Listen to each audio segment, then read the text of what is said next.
This story is titled, My Stepbrother Stole His Own College Fund and Framed Me for It, Making My Entire Family Disown Me. What's up, guys? Let me share the drama that blew up my whole life.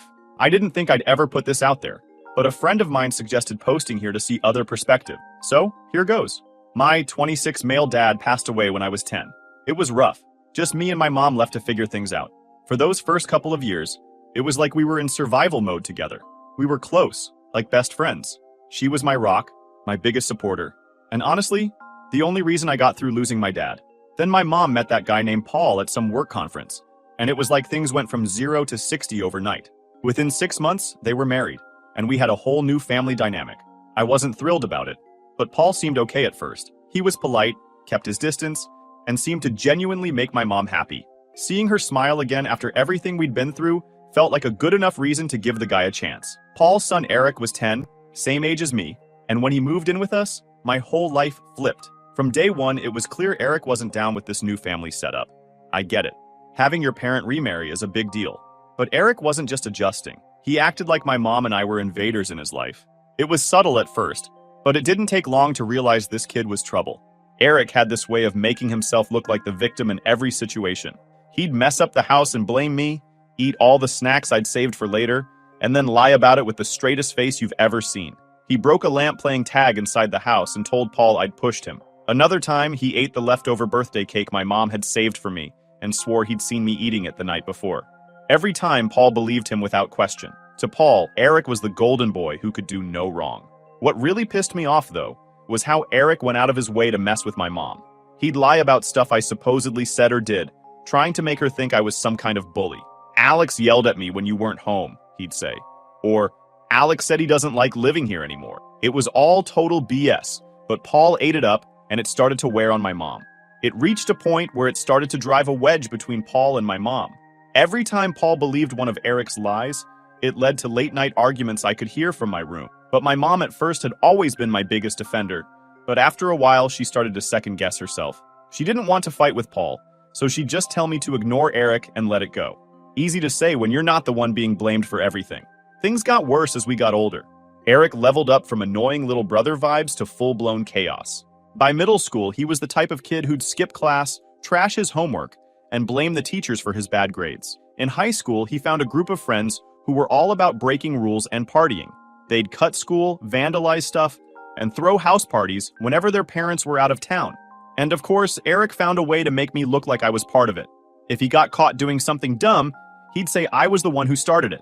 If a teacher called Paul about Eric skipping class, Eric would say, Alex skipped first, so I thought it was okay. I wasn't skipping anything.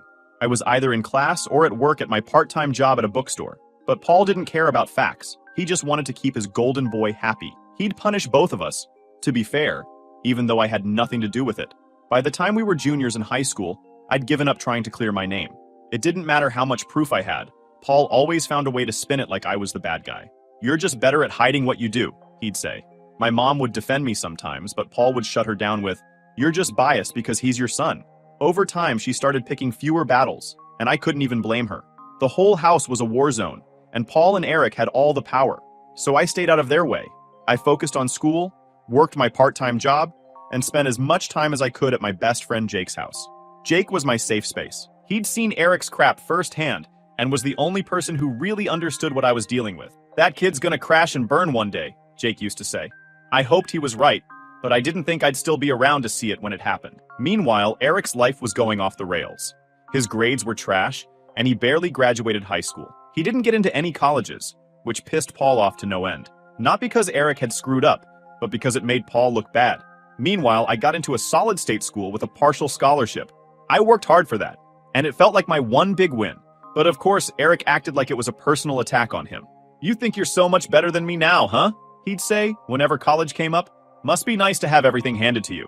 The audacity of this guy was unreal. I worked my ass off for that scholarship, while he had a literal $80,000 college fund sitting in the bank, untouched because he couldn't even get into a community college. By the time we were both out of high school, Eric had somehow managed to coast through life without facing any real consequences.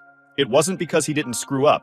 He screwed up a lot, but whenever he got caught, he had a knack for twisting the story and making it seem like someone else was to blame.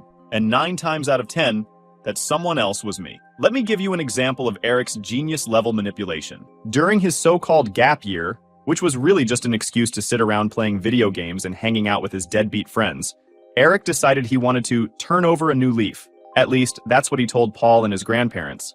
He fed them some sob story about how he was finally ready to focus on his future and make them proud. It was a crock of shit, but they ate it up. Paul even gave him access to the office computer to start researching colleges and scholarships. Big mistake. A few months into his gap year, Paul noticed that the printer kept running out of paper and ink way faster than usual. When he asked Eric about it, Eric said he'd been printing out college applications and study guides. That should have been a red flag right there. Eric didn't even have the grades to apply to most colleges, let alone the ambition to study. But Paul believed him, as usual. With all these incidents piling up, the real trouble started 4 years ago. Let me break it down for you. Remember the $80,000 college fund I mentioned earlier? Eric's grandparents had set it up for him when he was born. That money was supposed to be his golden ticket to a brighter future. A huge opportunity just sitting there, waiting for him to do something meaningful. Except Eric wasn't exactly the make something of yourself type. He'd spent most of high school barely scraping by and didn't get accepted to any decent colleges. His grandparents weren't thrilled, but they decided to let him use the money for community college, with the understanding that if his grades were good, he could transfer to a 4-year school. Sounds reasonable, right? Well, Eric didn't think so. In his mind, the money wasn't an investment in his education. It was a blank check for him to live his best life. He'd been dipping into the fund during his gap year. Small amounts at first, just enough to cover new clothes, gadgets, and whatever else caught his eye. But as time went on, the withdrawals got bigger. By the time Paul noticed, the account was almost empty. This is where things get insane. Instead of owning up to it, Eric decided to shift the blame onto me. He told Paul that I'd been sneaking into his office, where he kept all the important documents, and that I'd stolen the account details to transfer the money to myself because I was jealous that he had a college fund. He even claimed to have seen me acting suspicious around the office on multiple occasions. Now, let me just say this. I didn't even know where Paul kept his office documents, let alone how to access Eric's college fund. I'd never touched that account, and I didn't need to. I had my own scholarship, a part-time job, and a clear plan for my future. Why would I risk everything to steal from a kid who barely passed high school? But Eric didn't stop there. He knew how to play the game. He created fake evidence, emails that looked like they came from me, asking about transferring large sums of money. He even planted a USB drive in my room with what he claimed were screenshots of the account and instructions on how to access it. It was the most elaborate setup I'd ever seen, and honestly, I have to give him credit. The guy went all in. When Paul confronted me, I was blindsided. He called me into the living room, where Eric was already sitting, looking all smug and self-righteous. My mom was there too, but she looked more confused than anything else. Paul didn't waste time. "Alex," he said, "I need to know why you did this." I had no idea what he was talking about. "Did what?" I asked, genuinely clueless. That's when Eric chimed in, all fake concern and dramatic pauses. "I didn't want to believe it, Alex," he said, like he was doing me a favor by pretending to be hurt. "But I saw you. I saw you going through Dad's office. And then the money started disappearing." Paul cut him off and started laying out the evidence. The fake emails, the planted USB drive, even screenshots of the supposed transaction. I was stunned. It was like watching a car crash in slow motion, knowing you couldn't do anything to stop it. I still remember this in detail. I tried to defend myself, desperate to make them see reason. Check the bank records. Talk to the bank. File a police report. Do anything to prove I didn't do this. I don't even know how to access the account. But Eric had planned everything too well. The fake evidence was flawless, leaving no room for doubt, and Paul accepted it without hesitation. I turned to my mom, silently begging her to defend me, to step in and stop this madness. She just stood there, her face full of tears, looking at me like I was someone she didn't recognize. Finally, she spoke. "I'm so disappointed in you. I can't believe you would do something like this." Those words cut through me like a knife. "Mom, you know me," I said, trying to keep steady. "You know I didn't do this. You know I wouldn't." She didn't respond. She just shook her head, her eyes avoiding mine. Paul stepped forward, glaring at me. "This doesn't surprise me. You've always been jealous of Eric, haven't you? From the moment you came into this house, you've been nothing but trouble. And now, you think you can steal from us? From your own family? I've had enough." I tried to argue again, desperate for someone to listen, but Paul cut me off with a wave of his hand and yelled at me, "Pack your things. You're done here. I don't care where you go, but you're not staying in this house another second. You've got 30 minutes to leave. If you're not gone by then, I'll call the cops." I froze for a moment, looking back at my mom, hoping she'd say something, anything. But she just stood there, silent, her arms crossed tightly as if she was trying to hold herself together. Her silence hurt more than Paul's words ever could.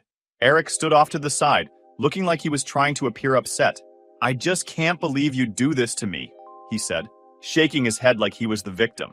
It was sickening. I almost stormed at him, smashing that fucking face, wiping that a smug smirk. I couldn't take it anymore. I turned and headed upstairs, my steps heavy as I went to pack. Throwing my things into a duffel bag, I felt a mix of anger, frustration, and heartbreak. This wasn't just about being kicked out.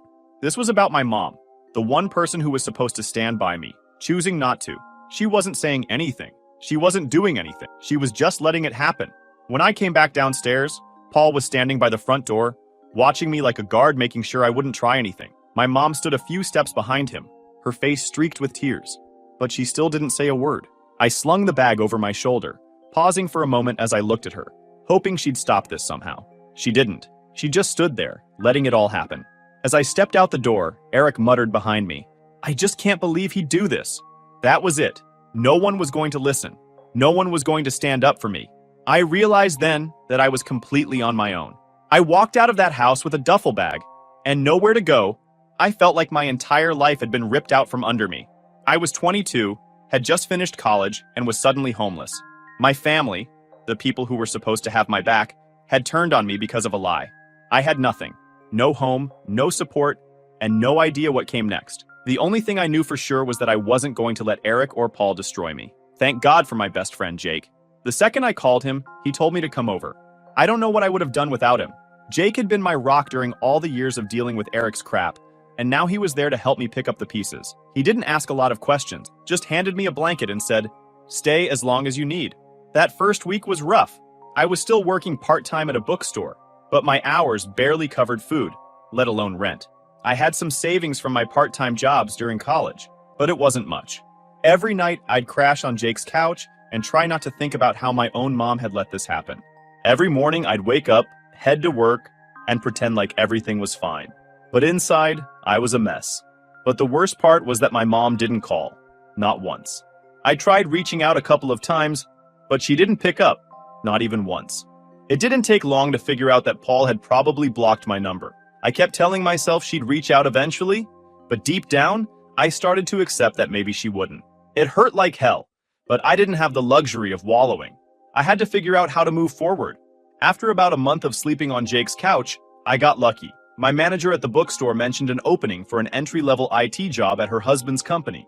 It was steady work, and it paid better than the bookstore. I applied, and to my surprise, I got the job. That was the start of my climb. I took every opportunity to prove myself. I stayed late, volunteered for extra training, and soaked up as much knowledge as I could. It wasn't easy. I was balancing a new job, my lingering anger at my family, and the reality of being on my own for the first time. But I refused to let Eric's lies define me. After a couple of months, I saved up enough to rent a tiny studio apartment. I finally had a place where I felt like I could breathe. Jake helped me move in. And when we were done, he said, "See? You're already doing better than half the people I know." Having my own space made a huge difference. It gave me room to think and focus on my goals. In the meantime, I completely cut off contact with my family. I blocked Paul and Eric on social media and stopped trying to call my mom. It wasn't an easy decision, but I realized that holding on to hope was only dragging me down. If they wanted to believe Eric's lies, fine. I wasn't going to waste any more energy trying to change their minds. Over the next couple of years, I landed a new job at a tech firm with better pay and benefits. The certifications I'd been working on paid off, and I got promoted to a project coordinator position within 6 months. For the first time in a long time, I felt like I was actually getting somewhere. But even as I moved forward, the scars from what happened didn't fade. Every time I achieved something, I couldn't help but think about how my family wasn't there to see it. My mom, who had always been my biggest supporter, didn't even know I'd landed a great job or moved into a better apartment. It stung, but I reminded myself that this was the life they'd chosen by believing Eric over me. Speaking of Eric, I didn't hear much about him during those years, but what little I did hear didn't surprise me. Jake occasionally ran into people from our old town who mentioned him, and the stories were always the same. Eric was still job hopping, blaming everyone else for his failures, and mooching off Paul. Apparently, he'd even blown through the last of his college fund on a failed business venture. Classic Eric. By the time 4 years had passed, I was in a solid place. I was a project manager at my tech firm, making more money than I'd ever thought possible. I'd bought a small house in a quiet neighborhood. But life has a funny way of bringing things full circle. Just when I thought I'd finally left my family's mess behind, Eric found a way to drag me back in. Jake got a call one day from an unknown number. He didn't think much of it at first, probably a spam call or something. But when he picked up, it was Eric. Apparently, Eric had been trying to track me down for weeks. He'd gone to my old workplace, reached out to mutual friends, even tried messaging me on LinkedIn. Jake ignored him at first, but then Eric told him why he needed to talk to me. His 2-year-old daughter had a heart condition, and she needed surgery. Eric was desperate, and I was his last hope. When Jake told me, my first reaction was anger. After everything Eric had done, he had the nerve to ask me for help? But then Jake showed me a picture of a little girl hooked up to machines. But I didn't want to get involved. I told Jake to tell Eric to figure it out himself, but Jake wouldn't let it go. Look, man, he said, I know Eric's a piece of trash, but this kid's innocent. She didn't ask for any of this. Are you really going to let her suffer because of him? I hated that Jake was right.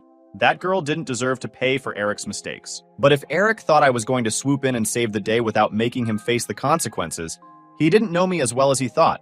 So I agreed to meet him, but I did it on my terms. We met at my office, a place where I was in control. I wanted him to see just how far I'd come since he'd tried to destroy me. When he walked in, I barely recognized him. The cocky, entitled stepbrother I remembered was gone. In his place was this wreck of a guy who looked like he hadn't slept in days. His clothes were wrinkled, his hair was a mess, and he had dark circles under his eyes. The second I closed the door, he broke down. I'm talking full-on tears, falling to his knees, begging me to help him. He told me he'd tried everything, crowdfunding, selling his car, even going to distant relatives for help. He'd managed to scrape together about $30,000, but he was still $70,000 short. Without the surgery, Mia's condition would keep getting worse, and the doctors weren't sure how much time she had left. I know I don't deserve your help, he said, choking on his words. But this isn't about me. It's about Mia. Please, Alex. You're her only hope. I let him talk. I let him plead and cry and tell me his sob story. Then, when he finally ran out of things to say, I told him my terms.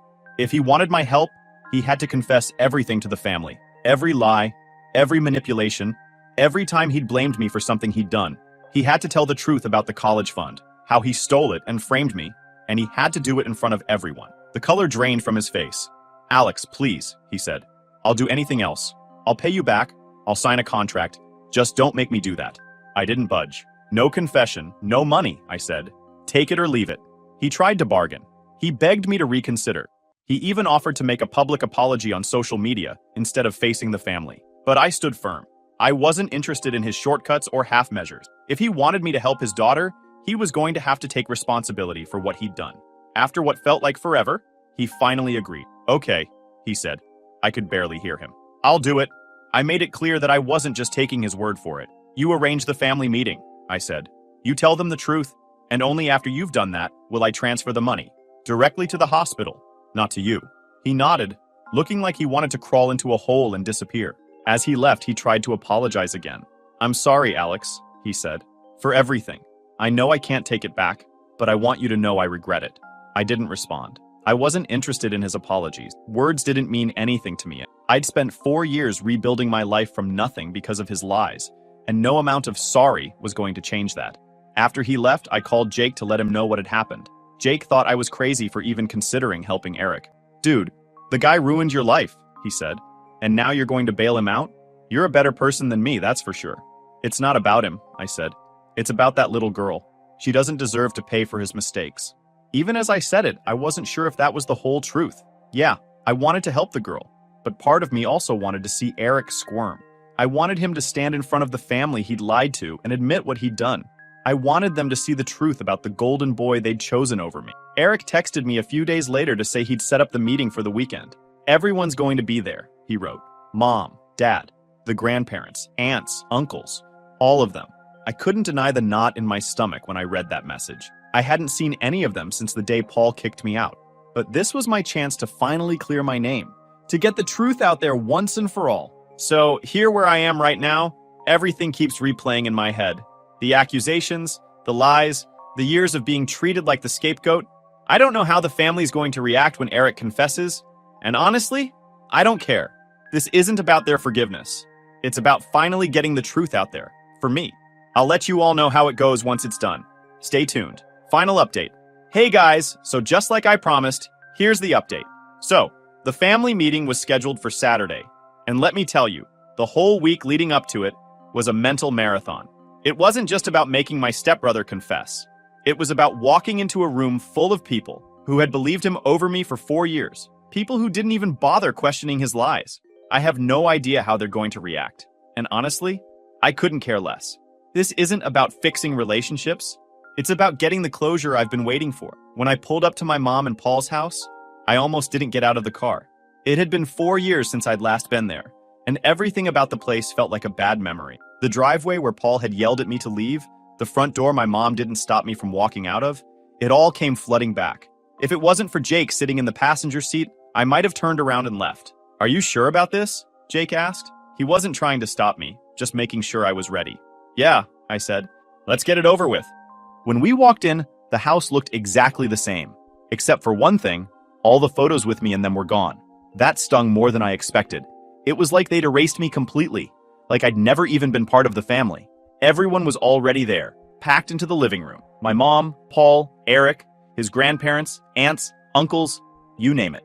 My mom's face lit up when she saw me, and she immediately burst into tears. She tried to hug me, but I stepped back. I'm not here for that, I said. Let's just get this over with.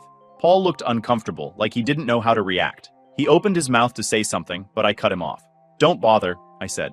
I'm here to hear Eric tell the truth and leave. That's it. Eric looked like he wanted to disappear.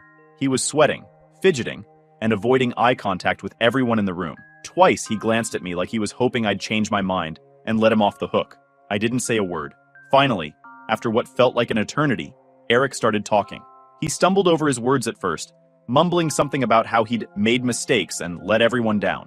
Paul tried to jump in and reassure him, but I wasn't having it. No, I said. You tell them the truth. All of it. And he did. Slowly, painfully, Eric laid it all out. He told them how he'd blown the college fund during his gap year, partying, buying junk, and going on trips. He explained how he'd panicked when Paul found out the money was gone and decided to blame me because he knew Paul would believe him. He admitted to faking the emails, planting the USB drive, and lying about seeing me snooping in the office. The room was dead silent by the time he finished. Paul looked like someone had slapped him. His parents, Eric's grandparents, were crying, probably realizing they'd funded all of Eric's screw-ups. My aunts and uncles were staring at Eric like they didn't even know who he was. But I wasn't paying attention to any of them. I was watching my mom. Her face was a mix of shock, guilt, and heartbreak. She kept shaking her head, whispering no under her breath, like she couldn't believe what she was hearing. I thought I'd feel satisfaction seeing her finally realize the truth, but instead it just felt empty. When Eric was done, I stood up and pulled out my phone. I'd already set up the hospital transfer in advance, so all I had to do was hit send. I showed him the confirmation screen and said, "The money's there. Mia will get her surgery. We're done here." That's when my mom broke down. "Alex, please," she said, grabbing my arm. "I'm so sorry. I should have believed you. I failed you.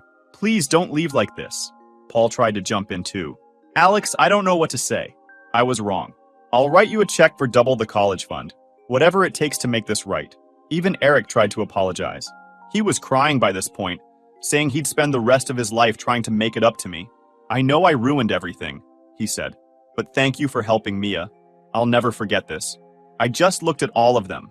My mom, who had chosen to stay silent when I needed her most. Paul, who had thrown me out without a second thought. And Eric, the person who had taken everything from me. 4 years ago, I would have given anything to hear their apologies. Now, they meant nothing. I yanked my arm out of my mom's grip, shot her a cold glare, and walked out without a single word or glance back. Jake followed me, and we drove back to my place in silence. When we got there, he finally broke the tension. "You okay?" he asked. "Yeah," I said. And for the first time in years, I meant it. Since then, I've gone completely no contact with my family. I blocked their numbers, their emails, and even their social media accounts. My mom has been sending me long, emotional emails every day, talking about how she cries herself to sleep and how much she misses me. Paul has sent multiple checks, first for $80,000, then for $160,000, to make up for the pain and interest. I mailed them back without a second thought. Eric's grandparents have even shown up at my office a few times, but security knows to turn them away.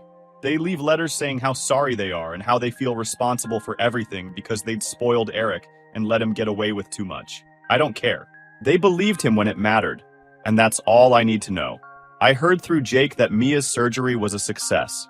She's recovering well, and I'm genuinely happy for her. She's innocent in all of this, and I hope she grows up to be nothing like her dad. As for Eric, he apparently moved back in with his mom in another state. His ex-wife won't let him see Mia without supervision, and he's been struggling to hold down a job. I'd be lying if I said I felt bad for him. As for me, I'm thriving. I got another promotion at work and just put a down payment on a house in Seattle. My company's opening a new office there, and I'll be heading it up. It feels good to keep moving forward, leaving all the toxicity behind. Sometimes people tell me I should forgive my family, especially my mom. She was in a tough spot, they say. She didn't know what to believe. But sorry doesn't erase 4 years of betrayal. Sorry doesn't give me back the family I lost, the trust that was shattered, or the years I spent rebuilding my life alone. Some bridges just aren't worth rebuilding. They say the best revenge is living well. And let me tell you, I'm doing just fine. Thanks for reading, Alex.